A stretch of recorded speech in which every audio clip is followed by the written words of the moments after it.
근데 대부분 오는 사람들은 2천만 원, 3천만 원 가지고 카페를 만들려고 하니, 그러니까 디자인이 중요하지 않아. 매장이 작으면 구조만 잘 잡으면.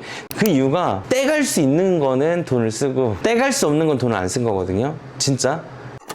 그러니까 바가 사실은 소비자들이 와가지고 얘기를 해보면 보통 머신은 사이즈가 다 비슷비슷해요. 머신의 무게도 뭐 사실 엄청나게 많이 나가는 게 아니고, 그러다 보니까 라마르 조코를 쓰든 우리처럼 시네소 제품을 쓰든 또는 빅토리아 제품을 쓰든 거의 2그룹 쓴단 말이에요, 대부분. 사실 바는 철제 하지 작업을 할 필요가 없어. 그렇게까지 무게가 안 나가니까. 대부분 철제 하지 작업 하는 게 상판이랑 바디가 다 합판으로만 되어 있어가지고 습기나 물에 취약하니까 이게 나무가 이제 나중에 히팅하고 쿨링 되고 하면 이게 휘거든요. 그 휘는 거를 막으려고 이제 하지 작업을 하는 건데, 우리는 기본적인 하지 작업만 하고 말았거든요. 왜냐하면 상판이 돌이다 보니까 돌이 수평적으로 무게를 펼쳐주잖아. 그러다 보니까 굳이 심하게 하지 작업을 할 필요가 없었는데, 이렇게 돌을 올려놓지 않는 경우는 힘이 이렇게 안 펴지니까. 보통 대리석을 올리는 가게들이 많지는 않으니까. 그쵸. 보통 많이 하면 그냥 우드 하던가 아니면 그 스테인리스로 하던가. 그러니까 이번에 우리가 정자동에 하고 있는 로프 같은 경우도 돌이 올라가는 게 아니다 보니까 거기는 스테인리스 철판이 올라가거든요. 얇은 거. 인조 대리석을 싫다고 하셔가지고. 근데 그러다 보니까 거기는 이제 하지 작업이 들어가요. 근데 이게 이 내용이 어떤 사람들한테는 필요하고 어떤 한 사람들한테는 필요하지 않은데, 예를 들어 이거 뭐라고 하죠? 피처 린서 같은 경우도 있으면 좋아. 편하니까 뭘 저까지 안 가도 되고, 필터 커피 내리고 나서 물 린스 하고서 바로 또 쓸 수가 있잖아요. 근데 또 어떤 좁은 데서는 피처 린서가 장애물이야. 아래를 비워야 되니까. 왜냐면 여기 안에 수도 설비가 들어가야 되니까 그런 부분들이 있단 말이에요. 이 영상 안에 담아야 될 내용이 너무 많은데 이거를 어떻게 설명하는지가 너무 중요할 것 같아. 근데 사실 우리가 커피숍 인테리어 해드릴 때 보면은 이미 본인들 머릿속에는 이 바에 대한 구조가 짜져서 와요. 커피 머신은 전면에 놓는다 또는 후면에 놓는다. 이 워터 스테이션도 이걸 안 쓰는 고객들도 있어. 요즘은 아예 언더카운터로 들어가는 제품들도 많다 보니까. 뭐 그래서 그런지 모르겠는데 얘처럼 노출되는 거를 싫어해가지고 못생겨서 안 하는 사람들도 있고, 우리는 필터 커피를 했지만 필터를 안 하시는 분들이 대부분이잖아요, 사실은. 그럼 사실 이만큼이 날아가는 거야. 이만큼이면 거의 2.5m거든요. 그러니까 2.5m가 없으니까 대부분 바 사이즈가 2.5m인 거야. 생각을 해보면 제가 대학 때 저희 학교 앞에 있던 카페 같은 경우는 바가 1m가 안 됐어. 그리고 심지어 저그도, 그러니까 라떼를 주문을 하면 저그도 그냥 수십 개가 있는데 막 쓰고 거기다 또 붓다가 우유를 린스를 안 해. 우리 학교 앞에 있던 카페도 보면 그게 브라더 바바 부단이라고 멜번에 꽤 유명한 카페거든요. 바가 진짜 작아. 아마 매장 사이즈가 지금 우리 바보다 작을 거야. 이만할걸요? 들어오자마자 바로 테이블이에요. 문 열리면 바로 테이블이 있고, 테이블 바로 옆에 테이블도 심지어 딱 하나인데 커다란 공유 테이블이 하나 있어요. 거기 3, 4, 5 모여가지고 커피를 마시는 거야. 그러니까 제가 예전에 PD님 매장 준비하실 때도 작업실 얘기를 하셔가지고 문 열자마자 센터에 큰 테이블 하나 뒀었잖아요. 그게 제가 어렸을 때 먹던 브라더 바바 부단 카페의 이미지인 거예요. 그 바도 비슷해.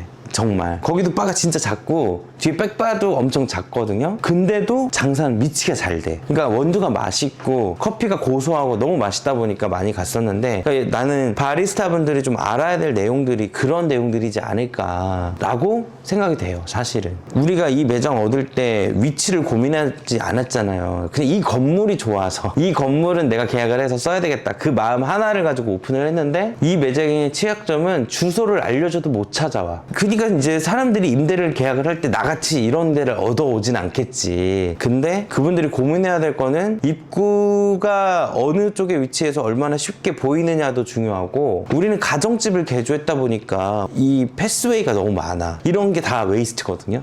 이게 다 공간 소비야. 어떻게 보면 이게 참 잘못된 구조이기도 해. 돈을 벌려고 하는 사람 입장에선. 근데 이렇게 가능한 게 이 동네는 안 바빠. 손님이 없으니까 천천히 들어와서 이거 보고 주문하고 매니저랑 인사하고, 그러다가 단골들은 다 이 앞에 앉았단 말이에요. 앞에 앉아가지고 커피 기다리면서 담소 나누고, 심지어 우리 바리스타들은 하루 종일 혼자 서 있어야 되니까 의자 갖다 놓고 여기 앉아 있었거든요. 이러고 앉아있다 손님 오면 인사하고. 그러니까 이런 거를 이 사람들한테 설명을 해줘야 되는 거예요. 사실은 이걸 준비하는 사람들한테. 건물을 얻었는데 건물이 어디에 위치해 있고, 문을 열었는데 어떠한 사람들이 들어오느냐에 따라서, 바쁜 사람들이 들어오는 거면 문 열자마자 있어야 되는 게 키오스크고, 키오스크 있으면 키오스크 바로 앞에는 바로 픽업을 해서 가야 되니까 바가 있어야 되는 거거든요. 그러면 임대를 계약을 할 때 그런 컨셉을 생각을 해보면 수도가 없어. 설비가 없으면 설비를 끌어와야 되는구나. 그러면 설비에 기본적으로 뭐 단가를 뭐 한 200만 원을 예산을 잡아. 그럼 200만 원 가지고 설비를 옮겨야 되는 돈도 들어갈 것이고, 이 바 하나 만드는데 들어가는 비용도 목수가 들어오든 누가 들어오든 또 제작을 해야 되니까 한 300~400만 원 들 거 아니에요. 그럼 그 예산도 짜야 되고. 근데 대부분 오는 사람들은 2천만 원, 3천만 원 가지고 카페를 만들려고 하니 2천만 원, 3천만 원 안에서 얼마나 큰 효율을 내면서 만들 수 있는지를 어떻게 짜냐고. 모른다고. 그럼 공정이 뭐가 있는지를 알아야 그걸 짜고 예산을 생각을 해보고. 그러니까 디자인이 중요하지 않아. 매장이 작으면 디자인 할 게 없어. 구조만 잘 잡으면.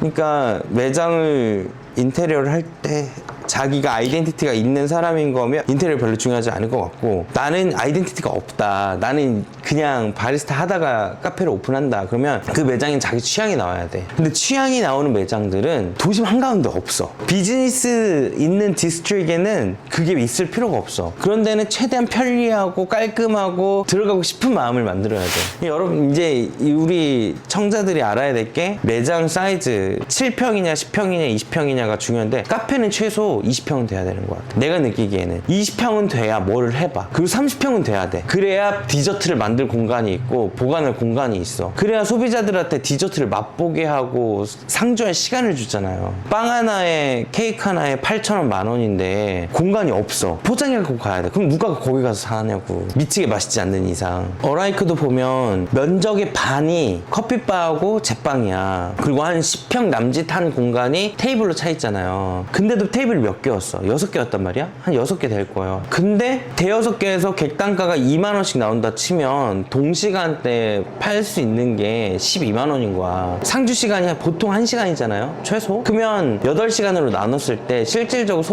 분비는 시간 5시간이라고 치면 12만 원씩 5번. 그러면 얼마야? 12, 2, 50, 60만 원이잖아요. 30일 기준으로 치면 1,800만 원이거든요. 그럼 월세 빼고 전기세 빼고 재료비 빼고 인건비 빼면 남는 게 없어. 면적이 중요한 이유는 테이블이 많아야 회전이 덜 되더라도 그냥 공부하려고 하는 애들이 와서 커피만 먹냐고. 커피만 먹는 애들도 있지만 커피 먹다 배고프면 빵 먹는 애들 생기는 거고, 그냥 그런 유도성이 좀 돼야 된다고 생각이 되거든요. 나는 카페 사이즈가 참, 이번에 오픈해서 우리가 갔던 로우 커피 스탠드 같은 경우는 완전 비즈니스맨들밖에 없잖아요. 거기 누가 사진 찍고 있냐고. 주문하기 바쁘고 빨리 픽업해서 가야 되는데. 포토존 이런 게 필요 없어. 그냥 주문을 하고 잠깐 앉아서 대기할 수 있는 거, 그리고 저렴한 커피, 이게 중요한 거죠. 키가 그거야, 키가. 차라리 매장에 힘을 쏘는 것보다는 기물들에 더 신경을 써가지고. 맞아요. 내가 이 인테리어 할 때 이 시멘트 그냥 노출하고 최소로 제작을 했잖아요. 그 이유가 떼갈 수 있는 거는 돈을 쓰고 떼갈 수 없는 건 돈을 안 쓴 거거든요. 진짜. 인테리어 다 해놨는데 맨날 다 버리고 가잖아. 여기 보면 가구는 제작하거나 비싸지만 그거 이외에 뭐 비싼 게 있냐고. 없단 말이지. 이 상판은 가져갈 수 있어. 이거 본드도 안 했어. 이거 들면 들린단 말이야. 우리는 이거 이사갈 거 계획을 하고 만든 거라서 참 이런 걸 설명을 해줘야 되는데, 이런 걸 설명을 하려면 각 잡고 찍을 게 아니라 이렇게 PD님하고 편하게 얘기하면서 이걸 찍는 게 어떻게 보면 난 더 와닿을 것 같다 이거죠. 어떻게 보면 아까 찍은 것보다 지금 이렇게 애프터 얘기하는 거를 올리는 게 이 사람들한테는 실질적으로 더 필요한 내용이야. 예산이 1,000만 원이 됐든 2,000만 원이 됐든 3,000만 원이 됐든, 예전에 우리가 저기 강준영 씨가 오픈해줬을 때도 보면 심지어 그분은 바를 만들지도 않았어. 백바만 만들었고 프론트 바는 책상이었어. 그 위에 머신 올렸잖아요. 그러니까 그 친구는 되게 머리가 좋은 거야. 그러니까 인테리어를 할 때 1,000만 원이란 예산을 쓸 거면 1,000만 원을 가지고 만들 수 있는 걸 상상을 해야 되는 거고, 2,000만 원을 가지고 만들 거면 2,000만 원을 가지고 만들 수 있는 걸 상상을 해야 돼. 그냥 무턱대고 다 만드는 거에 인테리어가 아니야. 가구를 사서 가구를 놓고 뭐를 해서 뭐를 놓고 제작이 되면 다 돈이야. 사람의 손을 빌리면 또 다 돈이고. 그러니까 우리 소비자들이 알아야 될 게 셀프도 좋다 이거야. 근데 셀프는 단점이 뭐냐면 모르는 사람을 막 데리고 와서 공사를 시켜야 되니까 뒤죽박죽이 된단 말이지. 그냥 인테리어 사무소 가가지고 컨설팅 받고 감리만 의뢰해도 되거든. 굳이 막 토탈 인테리어를 안 해도 되잖아요. 근데 그런 생각을 못 하시더라고. 그래서 인테리어 하는 거 너무 좋은데 예산이 없으시면 좋은 디자인 사무소 가가지고 컨설팅을 받고 이제 인테리어 컨셉이나 이런 걸 받고 A부터 Z까지 제작을 하거나 현장에서 만들 생각을 하지 말고 만들어져 있는 제품들을 끼워 넣어서 만들 수 있는 인테리어 컨셉을 해보는 것도 저는 나쁘지 않은 것 같아. 왜냐면 어차피 이거 다 그 이전에 1, 2년 장사하고 다른 데로 확장을 하거나 이사를 가야 된다라고 생각을 해보면 떼갈 수 있는 게 중요하다라고 저는 생각이 되거든요. 여러분들이 이런 거 고민을 하실 때 그런 걸 조금 고민하셔서 준비하시면 참 좋지 않을까.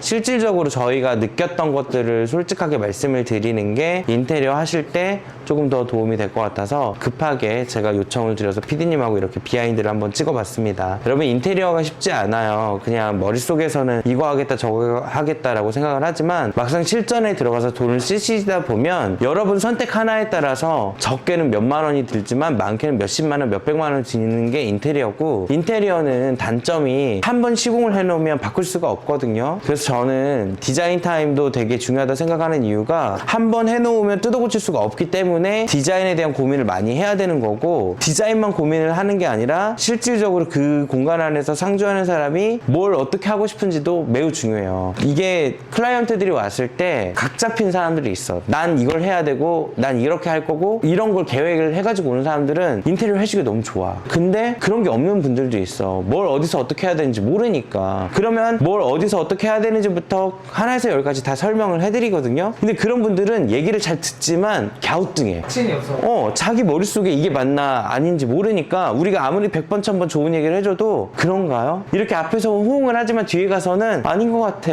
어떡하지? 이걸 여기서 해야 되나 말아야 되나? 이 고민을 하거든요. 근데 디자인 사무소는 100개가 됐든 1000개가 됐든 10,000개가 됐든 너무 많은데, 제가 늘 소비자분들께 말씀을 드리는 게 어떤 디자인 사무소를 선택하는 거냐가 매우 중요해요. 근데 그 중요한 이유가 여러분의 의견을 얼마나 잘 대변해주고 표현해주고 표출할 수 있는 회사인지 아닌지가 중요하거든요. 대화가 잘 통해야 돼요. 우선 대화가 안 통하면 프로세스가 안 되거든요. 그래서 대화가 잘 통하는 디자인 사무소를 찾으셔야 되고, 여러분이 생각할 때는 이 공정이라는 게 매우 쉽게 될 것 같잖아요. 근데 일을 하시는 분들은 정말 한 달 스케줄을 잡고 일을 하다 보니까 하나 바뀌면 다 스케줄이 바뀌어가지고 공사 기간이 늘어나기도 하거든요. 그러한 걸 잘 아셔야 되기 때문에 모르고 시작을 하시면 셀프 인테리어를 하는데 막 3개월 동안 공사하는 경우도 있어요. 매장이 크지도 않는데. 그래서 그런 걸 좀 잘 고민을 하셔서 준비를 하시면 좋을 것 같습니다. 우리 이제 그만 찍을까요? 네.